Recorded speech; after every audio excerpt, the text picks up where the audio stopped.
kaugalinganon, imong katungod ang mahibaw sa kalihukan sa provincial government. Nahimugso ang programa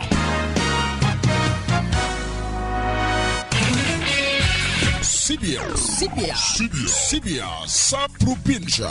Aron mahibaw ka sa mga programa o kayuhan nga imong maangkon.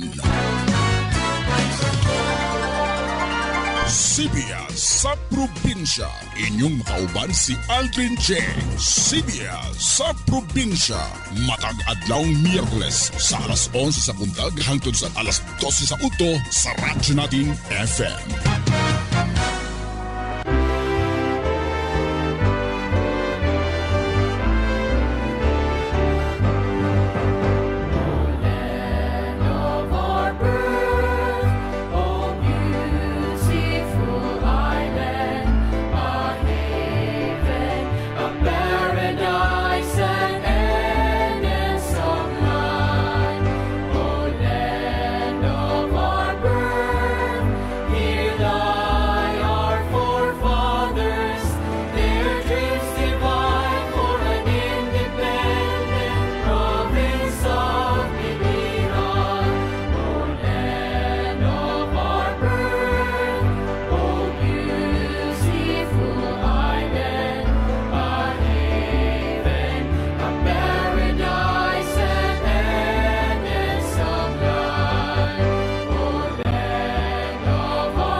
Hello, good morning, malipayon nga adlaw kanatong tanan mga friends, mga hinigugma kong mga kaigsunan din sa tibok nga probinsya sa Biliran ug sa maabot ng atong broadcast. We are broadcasting live din sa 103.9 FM Naval Biliran. Kumusta mo? Today is the 17th day of July, ang atong walo ka mga lungsod nga kinukumusta ko perme. Ako na ginaot nga naamo sa mayong panglawas, ingon man sa mayong panghunahuna. Diretso kita sa atong mga announcement. Dates to remember, beginning of the school year, July 29, 2024. First quarter examination, September 23 to 24, 2024. Mid-year break, pagtigaman ka mga students ka namiminaw karon. Mid-year break ninyo is on November 25 to 29. Second quarter examination, pagtigaman ka mo, is on December 2 to 3. December 2 to 3, second quarter examination. O ang Christmas break is on December 21 to January 1. Okay, third quarter examination is on February 7 to 10, 2025, next year. Fourth quarter examination is on April 7 to 8. End of school year, katapusan sa school year is on April 14 and 15. Okay, ikaduha. Red tide and paralytic shellfish poisoning advisory. Gipasabot sa tanan nga may adda kita kaso yanahin food poisoning. Mao nga gipapaghinay-hinay kita lanay. Hinahinay kita pagkaon ng mga isda sugadin tamban, bangsi nga haul-haul, sugad man ang mga masag, hipon, or magkadiano nga shellfish para maiwasan kini. Ang mga sintomas ng red tide paralytic shellfish poisoning, pagkahilo, pananakit sa tiyan, pagsusuka, pamamanhid sa baba o nawong, nagmamanhid, pagluya, mao ka na ang sintomas sa red tide poisoning. Okay. Diretso na kita karon, buntag is our guest is Rodrigo Victoria, the PIA manager. Once again, good morning, Sir Rodrigo Pigos Victoria. May buntag, bro Aldrin, o sa atong suking tipamati na itong regular nga programa, matag Miyerkules nga adlaw, gikan sa alas 11, ngadto sa alas 11:30 sa ang takna. Kini nga programa nga Sibya sa probinsya, nga gipunduhan sa provincial nga panghamanan sa probinsya sa Biliran, pinagi kang Governor Gerard Roger M. Espina o sa Provincial Information Office PIO. ni Attorney Edgar Egano. Kumusta naman ang serbisyo karaban? Is tomorrow, July 18, di ba? July 18 at 8 o'clock in the morning. Magsugod sa 8 o'clock in the morning until 4. 4 o'clock. Okay, so what's the update, Sir Pigos? Sa among pagigsabot, kauban sa mga pipila ka mga opisyal sa local government of Gabiran, among nasabutan nga kinahanglan ang mga kliyente o mga gustong mabil sa mga services, kinahanglang atuan na sa 7 o'clock tungod magsugod ang registration alas 7 ngadto sa alas 8. Then pagkasunod naay adunay gamay nga programa. Siguro mo last og 30 to 45 minutes. Then mag-start yun ang caravan officially sa alas 9. Alas 9. Alas 9, alas 12. Then alas 12 ngadto sa alauna lunch break. Okay, maniud to pa mo na ang mga mag-serbisyo. Isa pa, nganto ko sa programa, anong compose sa program? Ang programa, bro, mo ni ang musunod nga kuan sa programa. Sa kaya ako pa tanawon. Oo. Kaya para interesting ang attend. So ang programa, mo ni ang flow niya, ang part 1 registration 7 to 8 AM. Ang program proper, so preliminaries 8 to 8:15. Prayer, sing a Philippine National Anthem, nya Biliran Hymn, tapos welcome message ni Mayor Rodisa, then rationaling akong himuon, then message of support ni Governor Roger Espina. So, then part 3, mao na ang serbisyo karaban from 9 AM to 12 noon. Pero part 4 po na bro, part 4 sa buntang activity sa program, ang distribution of SICPA, security paper, gikan sa PSA. Some 45 kaibiranon will receive security paper katong mga birth, ana. So, usapod nga pagabuhaton na nagabuntag sa program ang ceremonial distribution of Nara 3 seedlings nga gikan sa Penro. Ang mga 100 na bro ka Nara 3 seedlings nga i-turn over ngadto sa LGU Kaibiran para sa ilang tree planting activity. Tapos part po na ang distribution of tilapia fingerlings sa BIFAR. So, ano na po sila identified beneficiaries nga hatagan niya na nya lunch break, then alauna mag-resume na pod. So part 4 bo sa pagkahapon na mo na ang open time for government offices nga magsulti sila dito sa ilang mga government programs and services like LTO, like DNR, kung unsa pa nga mga offices nga naay ibot silang ipaabot ngadto sa atong publiko. Then pagka part 4 na 4 to 4:30 mo na ang distribution of certificates sa government participating offices. Nya closing message ni Ma'am Eileen Ornales, ang Bionet President. So mana siya ang part sa program bro. Oo. So ako lang balikon nga adunay mga naalay gamay nga mga nga atong tamdan ngadto sa atong mga interesado nga mga individuals all over the province and even outside the province nga gusto mo abil kay parehanang sa NBI. Daghan yun, it is not only open for Biliranos but outside kay panahon naman oportunidad nga makangadto sila nga di na mga to sa Tacloban. NBI ang mga clearances. Oo. Pero naay gipahabol ang NBI clearance taga NBI nga ang mga first time job seekers dai bro kanang mamili ning graduar karon nga mabiling sila trabaho. Libre dai ang ilang NBI clearance. Pero mao ni ang sundon nga mga requirements. Una, bisan sa mao ni akong ipasabot bisan sa mga mag-renew or sa mga first time nga makuha ang NBI clearance, kinahanglang aduna sa may online registration. So nagpasabot pud ang NBI nga pwede ra pud sa mga walk-in didto sa Kaibiran na gyud na imo assist para makarehistro sila online. Total, may Starlink ba dito? May Starlink pa, Unya, usa pa nga kinahanglan sa mga first-time job seeker kining barangay certification. Nga residente sila for at least 6 months. So, og photocopy sa identification cards. So, maura, sayon ra kayo siya para sa mga first-time job seekers. Akong ipasabot. Pag tigaman ka mo, nakaminaw karon mga first-time job seekers. Okay. Libre ang NBI clearance. Di mo mubayad. Okay, nanay balao day sa Republic Act number 11261. Ang giingon nga First-Time Job Seekers Assistance Act. So, dako ni kay bata bago pa nag-graduation, daghan ang mamiling og trabaho. So, panahon na ni oportunidad nga ni nga mo tumos kaibiran para makakuha mo og libre. Libre nga NBI clearance.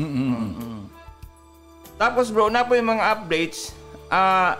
Ang PSA po kagahapon, nagpasabot sila nga sa 4-piece beneficiaries. Gawa sa ilang PhilSys ID card nga kapag capturing, adto na po sila ihatag nga serbisyo. Pamati mo mga 4-piece members. Authentication sa inyong PhilID nga nadawat. Okay. O ang e-Phil ID. So, di lang siya open for kaibiran but open for all 4-piece. Kung kinsa tong magpa-authenticate, aduna dito o naa dito ang PSA para sa authentication sa inyong PhilID o e-Phil ID. 4-piece beneficiaries ito, 4-piece beneficiaries. So, pamati ta, mao na siya karon ang mga added services nga gihatag sa atong serbisyo karaban og mga adlaw. Ako lang pong ipahibaw, bro, nga magpagawas later today ang kami og sketch map para adunay guide ang mga mungadto kung tahay nagda sila og masakyanan kung asa ang parking area, asa ang holding area, asa ang registration area para dili maglibog. So hatagan na lang muna mo og bird's eye view sa mga balaod or steps. Una, kung moabot mo sa kaibiran, magsakyanan mo adto sa mo sa parking area, lusad, then ngadto mo sa holding area, diin tuapod pagabuhaton ang registration. Registration as well as pagpirma sa attendance sheet nga pirmahan. So duha lang nga pirmahan.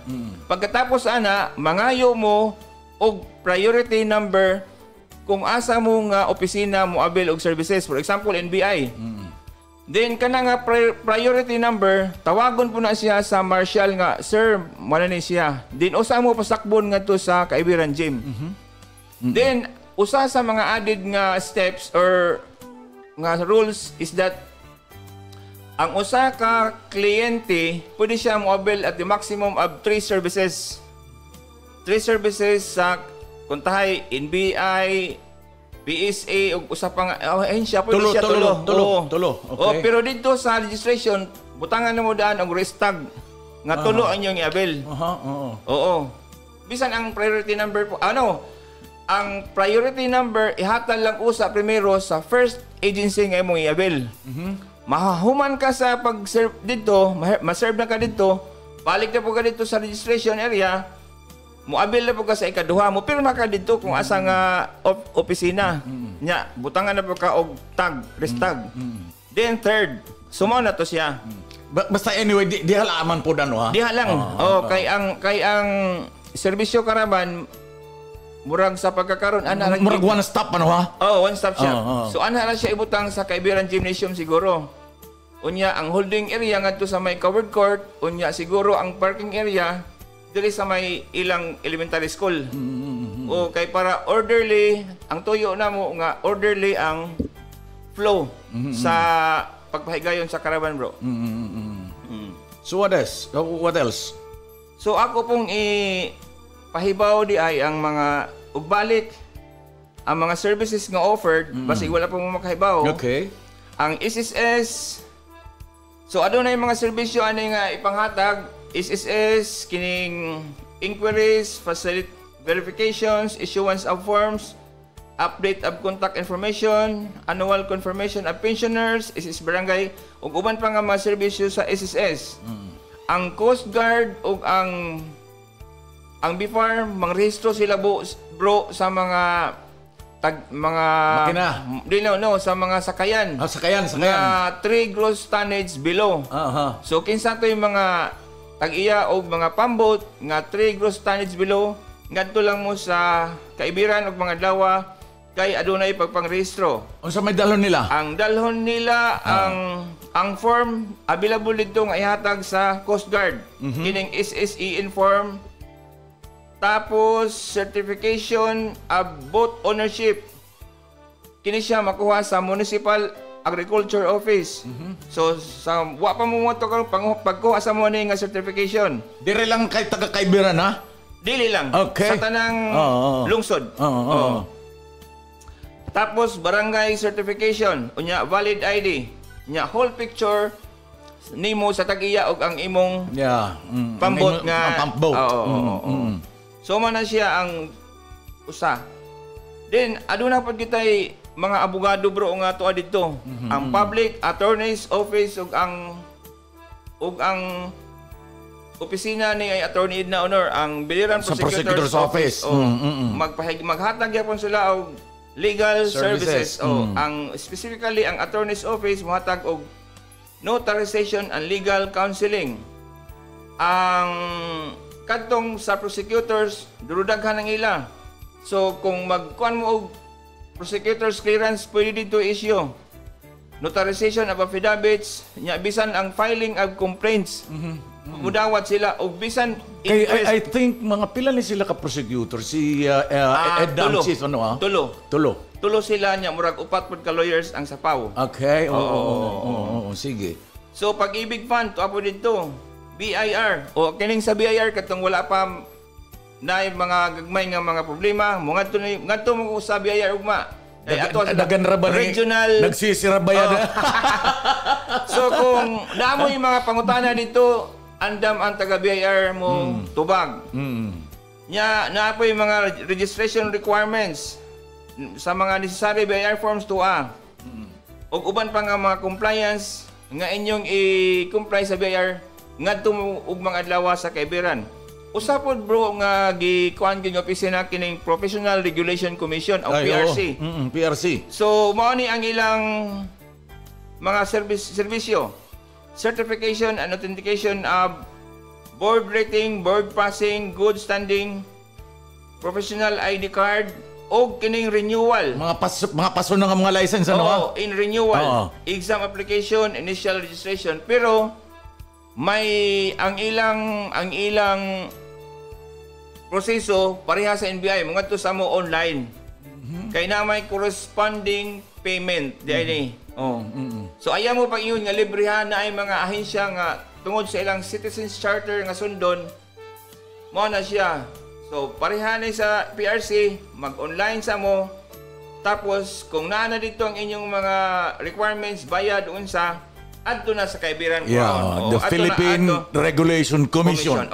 So daghan kayo ang nag-ingon nga kuan siya bro, damong mga to.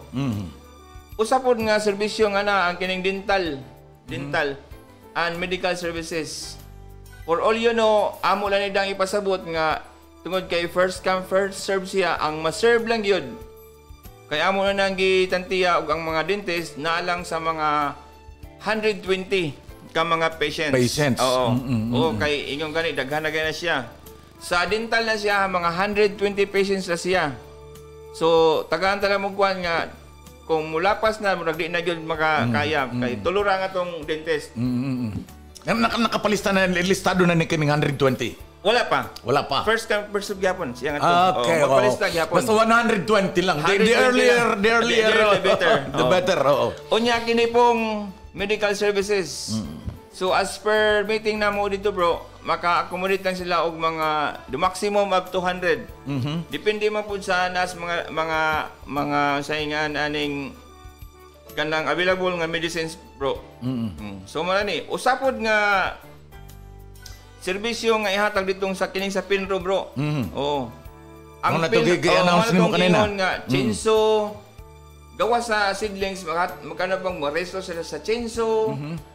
pagputol og mga kahoy. So tan-aw na lang mo sa among website kay nana mo gi-post ang mga requirements. Ang mga illegal logger din na pamino ka mo. Pakadto na lang ka mo. Pakadto na lang mo kanang yung chainsaw nga wa pa restro. Oo. Oo. Kinahanglan mo restro mo ngadto kay panahon na ninyo nga moduol na gyud ang taga-Pinro sa ato aron mag restro sa labi na diya sa Kaibiran, bro. Labi na diya sa Kaibiran. Daghan diya ang mga illegal logger. Daghan kayo tanan. Mga ilang ingon. So, mga na requirements sa kining chainsaw, bro. Kining asar to dapit. Kining requirements sa chainsaw, sa mga old chainsaw registration, 3 copies ang inyong ikuha, tapos business name. Latest ownership. So nani siya, pero tanawan ninyo sa among gipost or amo pa nang ipost niya gutro para sa inyong kasayuran. So mga na bro ang mga services nga ihatag sa atong serbisyo karaban. Usa day ko magtapos bro, magpasalamat pud ta sa atong local government unit of Kaibiran pinagi ni Mayor Rodisa Delante Revita nga wagin siya magpanuko pag accommodate pag-host din nga serbisyo karaban. For the information, adon na serbisyo karaban nga mong gipahigayon dito sa Talahid, Almeria adtong April 19, 2022. Para to sa 1st district. So ang kini nga sa Kaibiran is for the 2nd district. Pero open siya, open to all. Magpasalamat po ta bro sa mga suporta nga gihatag ni Congressman Jeriboy Espina, ni Governor Gerard Roger Espina, sa atong mga mayors, ug ni Vice Governor Kokoy Kaniha. Nga ninghatag og gamay mga amount og support ngadto sa atong karaban. Mara to siya bro, ang atong I'm looking forward for the success of this information serbisyo karaban bro. Okay, so no more. Ako lang po din ang ipahibaw nga tungod kay medyo lain ang panahon uwan-uwan. Magdata sa atong payong kaputi. O daw sa tanan og atong mga baon, pero aduna siguro i-provide itong kanang mga kapi-kapi. Kay samtang naghuwat aduna ibutang nga mga water dispensers sa mga kilid-kilid nga naay mga available nga mga kape ug mga biscuits para di pud tagutomon samtang naghuwat. Okay. Thank you very much for giving the announcement. Information.com Serbisyo Karaban, the Philippine Information Agency, Biliran Information Officer Network, Bayonet, and the Municipal Government of Kaibiran through Mayor Rodesa Delante Revita will be having a Serbisyo Karaban on July 18. That is tomorrow. Do not forget, alas 8 sa buntag, hangtod sa alas 4 sa hapon. Pero pagkanto na lang kamo mga alas 7 pa lang. Alas 7 sa buntag hangtod sa alas 4 sa kahapon. Sa haponon. Dito sa Kaibiran Gymnasium. Okay. Ang atong takna 4 minutos na lang og sa alas 12, alas 11:44 na. 4 minutes more to go before mag 11:30. Okay, Mawakad ang announcement ni Rodrigo Victoria, si Mr. Rodrigo Victoria sa Philippine Information Agency. Okay, asa pa? May dapakita din mga announcement. Unsa pa ni? Anay, papali-paliong ko lang ni mga announcement. Palala. Ay, oo, may dakita low pressure kung tadili may mga bagyo, sa mga paalala sa mga mangingisda, kay dagan ng mga mangingisda sa panahon sa tag-ulan at bagyo, makinig sa radyo, manood ng telebisyon ukol sa ulat ng panahon bago pumalaot. Makinig sa radio, manood sa telebisyon ukol sa ulat ng panahon bago pumalaot. Tumulong sa pagbibigay ng mga paalala, babala at pagbabawal sa paglalayag sa panahon ng bagyo sa iba pang kasamahang mangingisda. Basig magpagahigahi mong ulo, may dakita low pressure yan na unta diri may mga bagyo. Magdala ng sapat na bilang ng life jacket, flashlight, baterya o pito, serbato sa paglalayag. O galiing magkaroon ng kasama o huwag labis na lumayo sa iba pang mga kasamahang mangingisda kay dakat delikado, it's very treacherous ha. Hanggat maaari, huwag pumalaot sa mga lugar na walang signal at ipagbigay alam ang inyong kinaroroonan. Huwag maglayag kapag may bagyo o masama ang panahon. Dire good pwede magpalaot. Tiyaking maayos ang makina at ang katig ng bangka bago maglayaga at magdala ng mga gamit pangkumpuni. Ipagbigay alam sa inyong barangay kapitan at lokal na opisyal ang gagawing paglalayag at mag-iwan ng contact number. Siyempre, magdala rin ng fully charged mobile phone at transistor radio sa paglalayag. Patuloy na alamin ang lagay ng panahon, laging isaisip ang sariling kaligtasan at huwag makipagsapalaran sa masamang panahon. Isang mensahe mula sa Coast Guard Station din sa Biliran Province. Mga palaala lang kanto sa mga mangingisda. Sa mangingisda sa panahon ng ating ulan at ating bagyo. Kay delikado, delikado ang dagat pag maraot ang panahon, ayaw na gudla pagpalaot. Tigam din ninyo ako gi-announce, nakakabati man kamo karon diha sa mga kabaranggayan. Kumusta ka mo diha sa mga kabaranggayan na namiminaw karon sa atong broadcast. So, wala naman tayo eksaktong oras, dinilim nato temporaryo tatapos ang aton tulamanon karong adlaw. Thank you very much kang Mr. Rodrigo Victoria nga nagpadangat ka natong mga impormasyon tungod nga ipapahigayon nga serbisyo karaban ugma dito sa Kaibiran Gymnasium. Okay?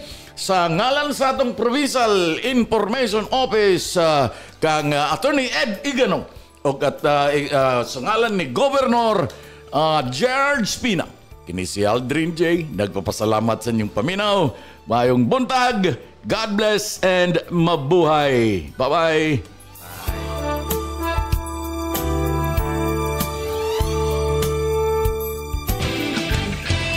Biliranon, imong katungod ang mahibaw sa kalihukan sa provincial government. Nahimugso ang programa